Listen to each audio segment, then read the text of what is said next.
ABD'den Rusya'ya, Çin'den Avrupa Birliği'ne kadar küresel emperyalizm insanlığa ve özellikle İslam dünyasına karşı acımasız bir savaş yürütüyor.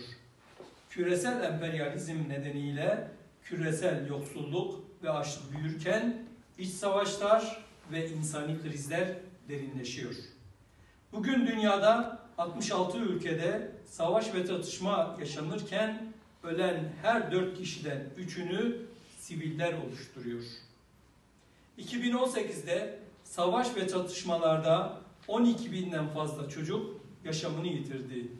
Birleşmiş Milletler'in tespitlerine göre geçen yıl ölen ve yaralanan 24 binden fazla çocuğa karşı ağır hak ihlallerinin nedeni çocukların savaşçı olarak kullanılması, cinsel şiddete maruz kalması ve hastane ya da okullarda saldırılar düzenlenmesidir.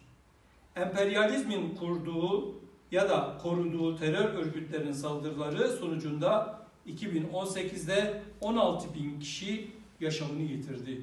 Nitekim PKK, YPG'nin de IŞİD'in de arkasında bu güçler var. Dünyada açlık, yoksulluk ve savaşlar nedeniyle 70 milyon insan mülteci durumunda yaşıyor.